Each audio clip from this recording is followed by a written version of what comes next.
Hey everyone, welcome to another edition of the SoCal Sports Dudes podcast. Jason Wen here. Today is Martin Luther King Day. Happy MLK Day. It's January 16th, and hope everyone is enjoying the 3-day weekend there. Exciting weekend of football. Of course, NFL, that's what I wanted to make this video about mostly, was the exciting action we just had in the NFL there. 5 games that just played Saturday and Sunday. We got another game tonight, Dallas and Tampa Bay. So I want to talk a little bit about those games, what's ahead next week, as well as some news and notes around the league. So thank you guys for tuning in. Hey, before we get started, can you please press like, subscribe, and provide some comments in the comment section below. So I'd like to know what you guys' thoughts are, what you'd like to talk about. If you have any suggestions to help grow this channel, I'd be happy to hear them and discuss more. So with that being said, let's get into what we just saw this past weekend. Fun stuff. On Saturday, we had, of course, the Niners beating Seattle. Ended up being 41-23 with a Niner victory there, but that was a good close game, man. And it looked like it was going to be able to go either way. One key play and the turning point of the game to me was when Geno was sacked, fumble, and recovered by Bosa of the Niners. And after that, the Niners scored and kind of ran off with it. But at that point, it looked like, okay, Seattle's marching down the field. They're going to either take the lead or kick a field goal and keep this thing super tight. And that turnover, man, just really shifted everything and just turned the wheel in which direction that game was headed. And then shortly after that, Geno threw the interception. It was just, you know what I mean? And the Niners just caught fire. Brock Purdy looked really good, especially in the second half. You had great performances from McCaffrey, Ayuk. Debo's always just dangerous running around. Elijah Mitchell looked real good.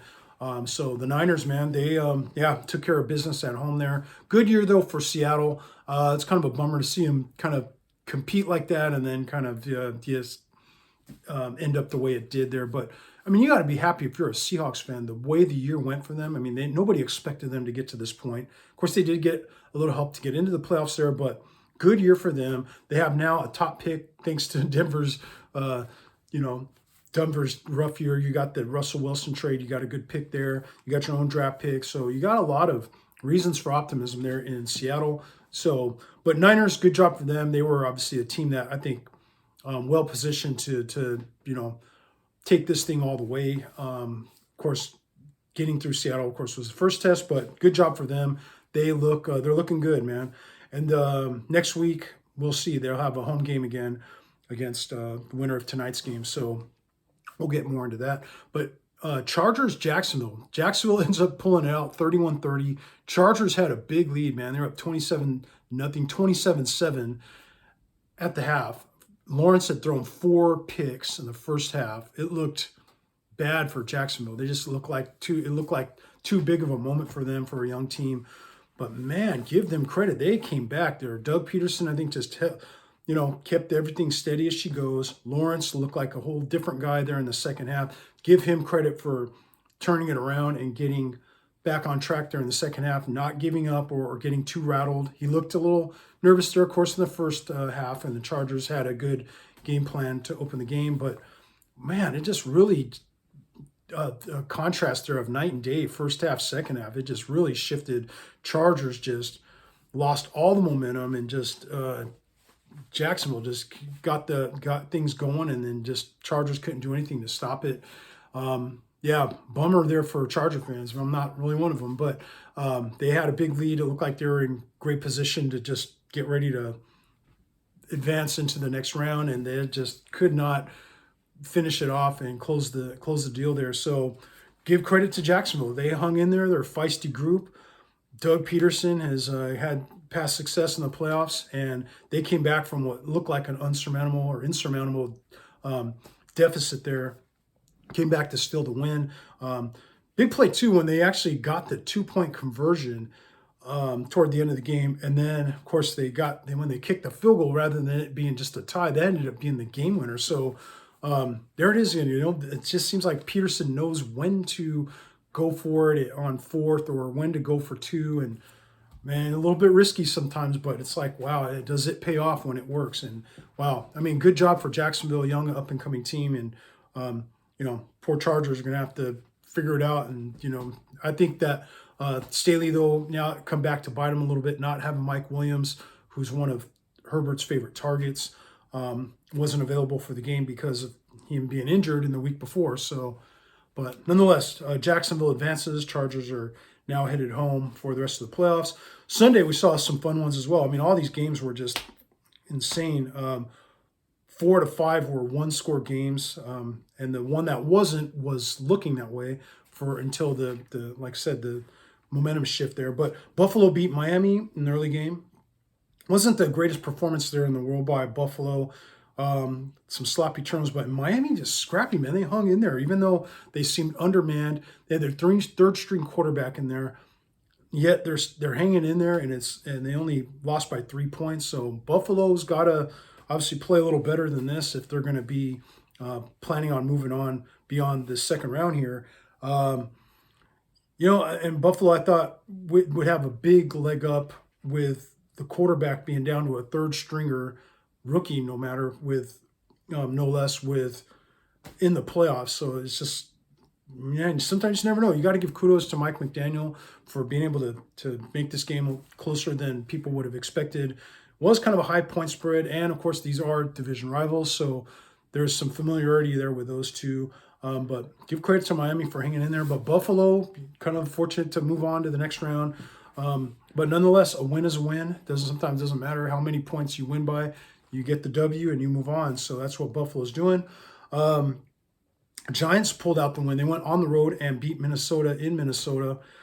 Viking fans, kind of a rough way to end the year there. But I think more than anything, I think you just got to give credit to the Giants. I mean, Daniel Jones, great performance.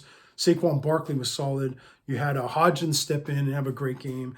Brian Daboll, can't say enough about him. Wink Martindale and his defense is all kind of working there for the Giants. So they went in there, impressive win. Minnesota, I mean, their offense was pretty good. It seemed like the Cousins played pretty decent. Jefferson wasn't having the big plays that we are accustomed to seeing at him, but you had Hawkinson come through with a big game. Dalvin Cook, it was a little bit quiet there. It seemed like the Giants didn't really let him get going too much. So, but yeah, Minnesota's defense just couldn't seem to get the stops that they needed, and the Giants were kind of having their way on that side of the ball.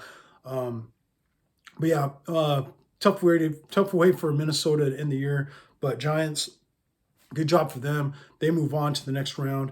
Good win for them. And they almost had them the last time they played in Minnesota. So two teams that have both won a lot of close games this year.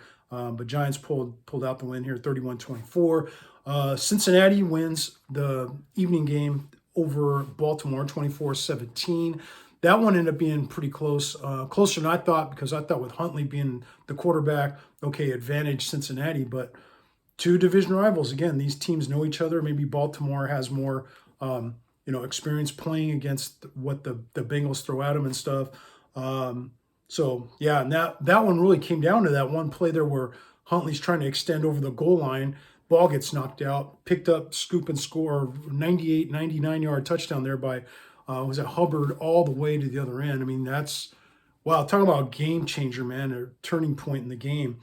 I mean, that was, Baltimore would have went up. Cincinnati would have had kind of their backs against the wall there. And then even then, at the end of the game, Baltimore was kind of marching down. Kind of some questionable time management there, maybe a lot of people are saying. I mean, I understand you don't want to give Burrow the ball back with a chance to score, but they still had a chance there at the end. I mean, they threw that ball up, even on that fourth down play, last play of the game, ball's deflected in the end zone. The guy trailing the play, it hit him in the hands. If he would have come up with that, hey, we're right there, extra point tied, and then we're headed to overtime. And then who knows, anything could happen there. But wow, that ended up being much more competitive than I thought. One thing, though, Cincinnati, I kind of have to wonder is they had some injuries there on the offensive line, which is not going to, help them out going into the next week. And that offensive line had been kind of an issue for them last year. It'd been pretty solid for them throughout this year. So it seemed like they had made the tweaks to that offensive line to get it to give it the protection they needed to help keep Joe Burrow upright. But yeah, we'll have to see. Williams, of course, it looked like a knee, had to leave the game. And of course, Lyle Collins, or right tackle, had got hurt just at the end of the year there, and he's going to be out for extended time here. So that's going to be one thing worth keeping an eye on. How significant are these injuries that they suffered here yesterday? How long is it going to keep these guys out? But Cincinnati, nonetheless, good kudos to Baltimore, making it this competitive, even with their backup quarterback. Now onward for the Bengals to the next round. And then tonight, of course, the Dallas plays Tampa Bay. That's going to be a fun game.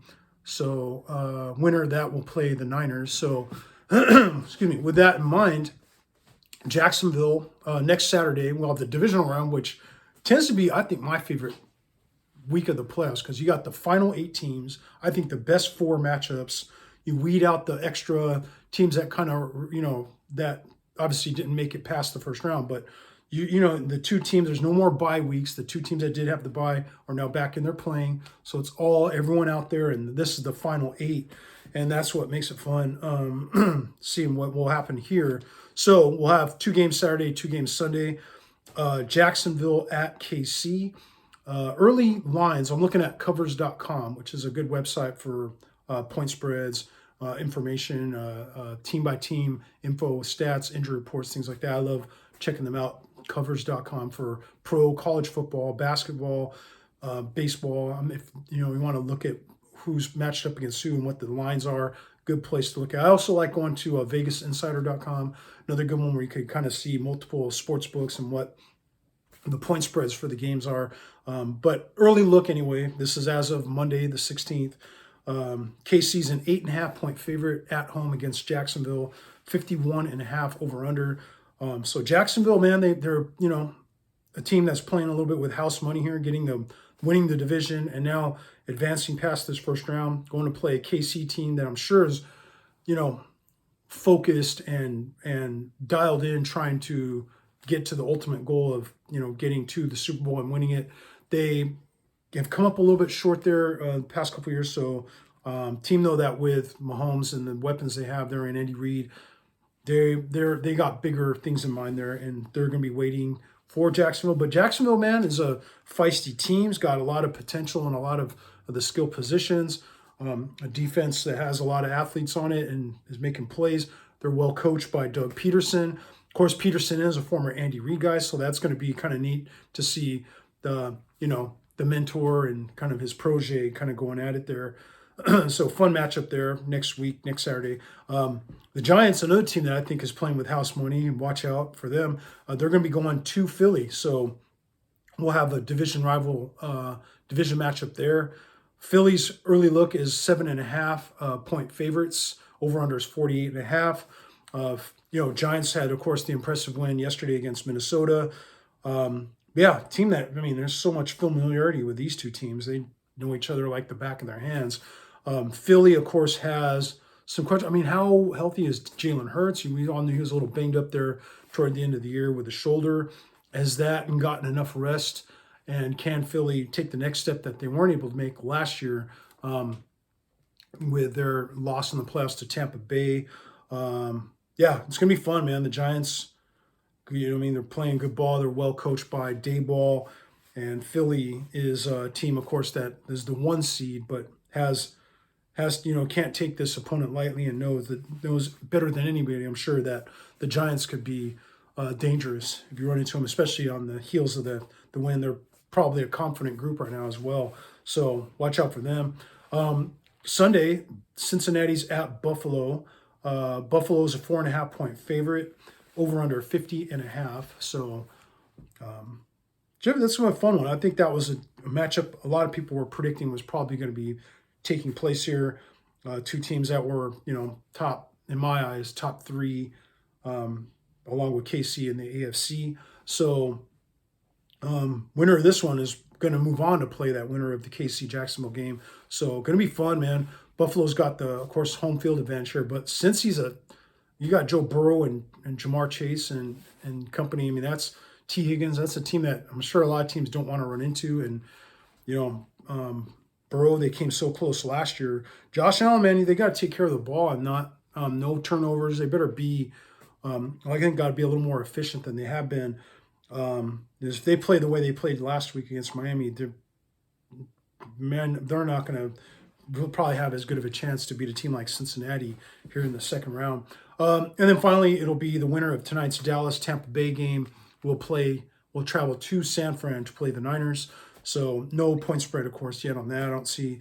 But if we're the Niners, the way they've been playing, they're going to be the favorite. And what are we going to put it at? 5 to anywhere between 5 and 8 points, 10 points.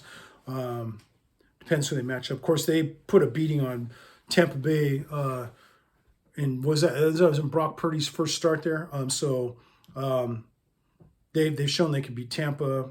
Dallas, a team those two went at it a number of times in the playoffs, especially in the 90s. Dallas and San Fran is kind of a rivalry game there, even though they're not in the same division. But yeah, it'll be fun, man. That's going to be the divisional round.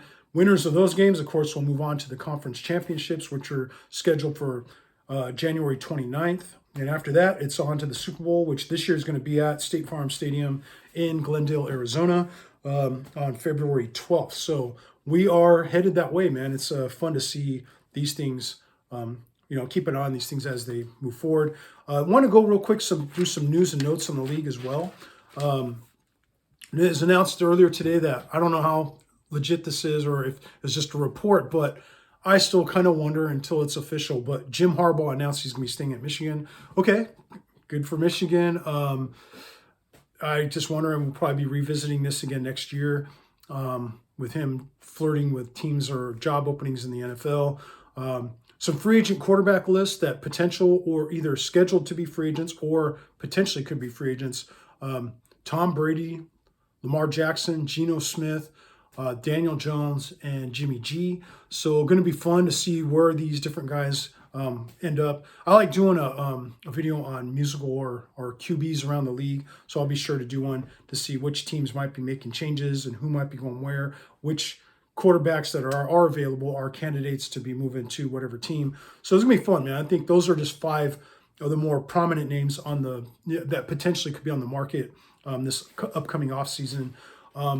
Looks like the Chargers are going to bring back head coach Brandon Staley. That was something I'm sure a lot of people around the league and particularly Charger fans are probably going, they want to make a switch and stuff. But I mean, Staley's done a good job. It's just he has his moments that aren't, that don't always benefit his team.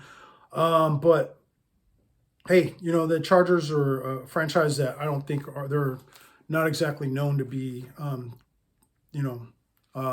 big spenders when it comes to hiring the head coach. Staley's done a good job for them. I mean, I don't know, maybe they could upgrade this spot by going after a Harbaugh or after a Sean Payton. But then, of course, that's going to mean you're going to be paying quite a bit more to pay for your head coach there. So I don't know how much money is a factor there. But, Staley's going to be staying put. So I guess if that's the case, then this could kind of, shut the door on all the Peyton rumors and the Jim Harbaugh and these other coaches that might be candidates for that spot. It looks like the Patriots are going to be targeting Bill O'Brien for their offensive coordinator spot. He, of course, is with, past 2 years has been with Alabama, Crimson Tide there, Roll Tide as the O coordinator. But, of course, he's got the deep New England roots with the Belichick system, was, of course, head coach with the Houston Texans for a number of years. So, Bear would be a good candidate for them. I mean, he's going to know the offense better than Matt Patricia being the guy running the offense. That was a little bit like interesting hire. Joe Judge and Matt Patricia, your two offensive minds. It's like, okay, aren't those guys supposed to be on other side of the ball there? But hey, whatever. New England can take anything and polish it into something pretty. So I don't know, man. They just have a good, good system in place from the top down with ownership, the front office, the coaching. It just seems like they're always competitive, man. You can never count them out. And I mean, if they end up with Bill O'Brien, that's gonna, I'm sure, make their offense a little bit more well-tuned than what we were seeing this past year, which looked a little plain there. The Cardinals have hired Monty Osenfort as their general manager. He, of course, was Titans director of player personnel for the past 3 years. Or he's been in Tennessee the past 3 years. I don't know if he had that exact position, but and then before that, he was 15 years in New England. So he comes from the Belichick tree, which is, obviously spread around the whole league now. So Cardinals made their hire after moving on from their head coach and GM. By the way, I saw their head coach, ex-head coach now, Kingsbury, won one-way ticket to Thailand. Huh, like that's, wow, I don't hear that very often. I thought he was going to be in line to get an offensive coordinator job or be a top candidate for head coaching job in college if he wanted to go that route. But one-way ticket to Thailand is kind of an indication you might be looking to take a break from things for a little bit. So we'll see where that goes. But anyway, it looks like the Dolphins are set to bring back Tua Tagovailoa as their quarterback.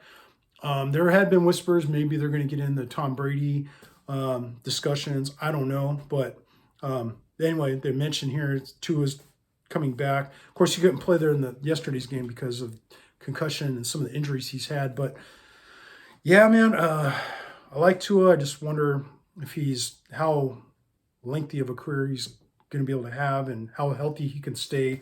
Kind of a smaller dude that has had some kind of, alarming and kind of concerning injuries there that you don't want to see it turn into something more than what we've seen already. So, but anyway, I hope, Dolphins, hopefully they can continue to get good production out of him and keep him healthy, and then they could continue to grow together.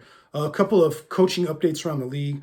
Arizona, of course, did hire their GM, but now on the coaching side of things, they've requested interviews or requested permission to interview Sean Payton, D'Amico Ryans, another name there, expected to interview Vance Joseph, defensive coordinator. So interesting there, Arizona getting involved. Carolina, of course, received permission to talk to Sean Payton. Be interesting, Carolina gets Sean Payton, former division rival Saints head coach for many years now. He's going to be across the aisle over there in Carolina. It's like, I don't wonder if that price or the compensation for Carolina to acquire Sean Payton would be a little more than other teams outside of the division. Hey, if I'm New Orleans, I'm like, hey, Carolina, you could have Payton, but guess what? It's going to cost you versus these other coaches or these other teams here. So that just seems kind of interesting. But that owner for Carolina means business. He's obviously very well set financially, and I'm sure wants it his way and is going to want to make a splash there with this coaching hire. They have interviewed Frank Reich, Jim Caldwell, two good names in the business. Of course, two guys who are former head coaches. Shane Steichen, who's Philly's offensive coordinator, is a name that's been highly regarded here. Other names tied to Carolina, they've either interviewed or requested interviews for Ken Dorsey, who's the Bills offensive coordinator. Ben Johnson, Lions O coordinator, did a really good job. You got Gerard Mayo, former linebacker and New England's linebacker coach. Mike Kafka of the Giants, O coordinator, and Kellen Moore, Cowboys O coordinator. So, Carolina getting busy there. They, of course, have to replace Matt Rule. And you wonder if Wilkes is a name that's going to be on that short list there. I wonder. I think that owner, like I said, he wants to make a splash. So going big name hunting, I think there. Denver, they have their defensive coordinator, Ejiro Evero, as a guy they expect to interviewed Jim Caldwell and David Shaw, former Stanford head coach, David Shaw, who for many years has been mentioned as a guy that would be a great NFL coach. And it's like, well, now he's not at Stanford. Maybe now he does get a chance to coach in the NFL. That I know if this is the only team he's interviewed with so far. Scheduled to interview tomorrow, it looks like, Sean Payton, Raheem Morris, at least according to this. And then on the 20th, Dan Quinn. So there are some bigger names there that we're all familiar with, NFL fans are familiar with. They did a virtual interview with Jim Harbaugh, but I guess this was prior to Harbaugh announcing he's going to be going back to Michigan. So another pretty good solid list of names there for the Broncos.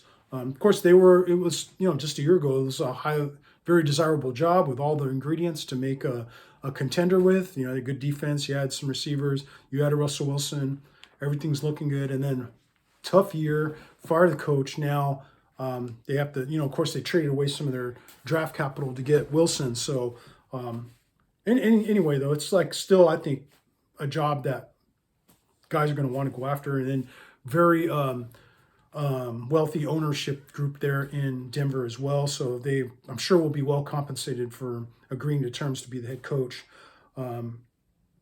They are, I believe they are keeping their GM though, George Patton, so no move there. Houston has requested interviews for Rams assistant head coach Thomas Brown, Giants OC Mike Kafka, and Niners defensive coordinator D'Amico Ryans. Also, Ejiro Evero again from the Broncos been on this list. They have interviewed Ben Johnson, Shane Steichen, and Jonathan Gannon, both of the Eagles there. So Houston keeping busy. No word on things yet there. Indy has interviewed Aaron Glenn, Lions defense coordinator, who, yeah, has been, I guess, a name you've heard, but the Lions defense wasn't exactly top of the league. But I mean, Aaron Glenn, though, a former great cornerback and probably a very good coach. With maybe the Lion defense didn't have the level of talent that they're looking to acquire here or build into the next couple of years. Other names there with Indy: Eric Bieniemy, Shane Steichen again, Ben Johnson, Mike Kafka. They've requested interviews for D'Amico Ryans and Wink Martindale, another name there that I haven't mentioned yet, but Giants D coordinator, of course, did a great job with Giants this year. Well, was a longtime Baltimore Raven D coordinator before that. So I saw, to me anyway, it seemed like a drop-off from Baltimore's defense once they moved on from Martindale. I think the Giants scooped up a good coach there to run their defense. And now, maybe does he finally get a chance to be a D coordinator? A lot of this is also recency bias, man. So maybe depending on how some of these teams do here in the playoffs will determine who the hottest candidates are for these head positions here. Martindale, of course, the Giants got a nice win yesterday in Minnesota. Maybe he's suddenly climbing up the list there as to hot names on the head coaching search for teams. So worth keeping an eye on. So Indy's got, of course, spot to fill there. So those are the 5 coaching vacancies that are actively looking for spots to fill. If one of these other jobs opens up, I don't know just yet. Maybe Dallas, maybe still the Chargers. I don't know, but yeah, you use kind of at the moment. It looks like these are the 5, and these are the names being kind of mentioned for each of these positions.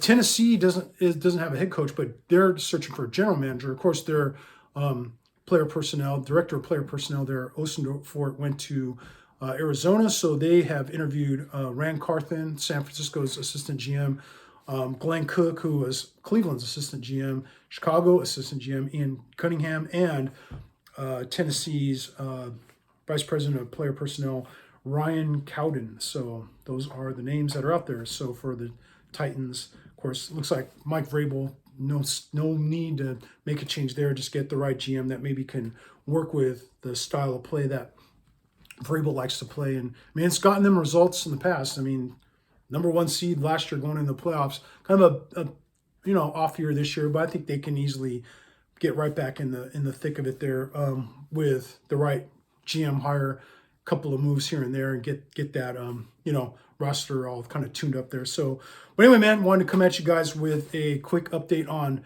this weekend's actions as well as news and notes around the league. So, want to thank you guys and appreciate you guys for tuning in. We'll see you again soon with the next video. All right, bye.